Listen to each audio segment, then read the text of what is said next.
करोगे ना? करोगे ना भक्तों? अपनाओ जीवन में, करोगे ना? हाँ, इस क्रीम पाउडर की कोई जरूरत नहीं पड़ेगी चेहरे पर लगाने की, ब्रह्म तेज आ जाएगा, ब्रह्म तेज।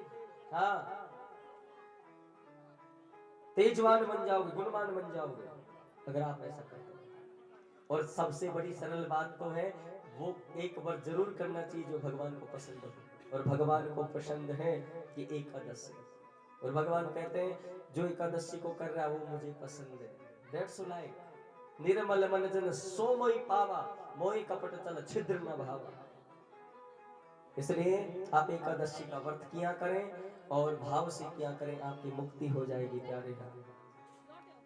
आगे चल करके इसी वंश में महाप्रक्रामी राजा हुए, खटवांग दीर्घ भायुष प्रथु सर्वा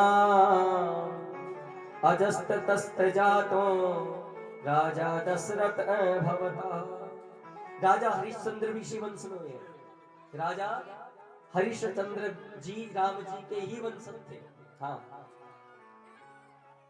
जब तो कह रहा था आप नहीं सुन सकते कि कितना टाइम मिलता है। इस आज की कथाओं को आप चौथे दिन की कथा निकालना हमारी यूट्यूब पे, उसमें आपको पूरा डिटेल मिलेगा। आज का ये नहीं मिलेगा जो बोला है मैंने, अलग ही मिलेगा कुछ। तो भक्तों, ये एक तो बच्चों को साइलेंट करो, ये भगवान।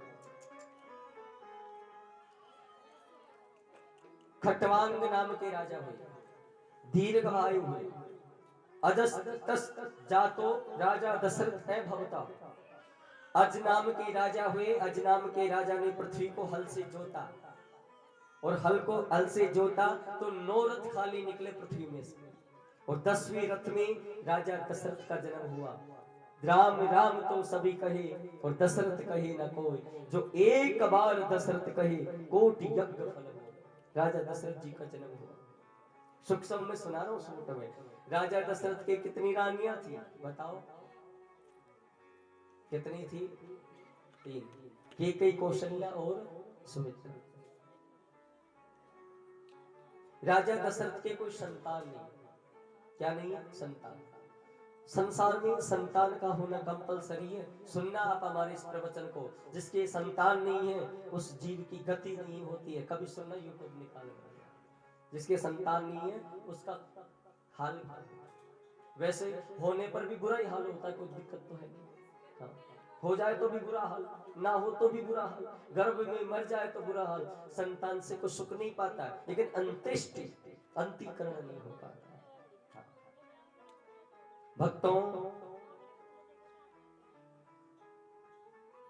राजा दशरथ के मन में विचार आया तो गुरु जी के पास जा रहे। श्री रामचरितमानस में गोस्वामी जी चौपाइयां लिख रहे हैं। कितना भाव से लिख रहे हैं, आप गुनगुनाइए। चलिए राजा दशरथ के साथ साथ भगवान गुरु वशिष्ठ से मिलने के लिए।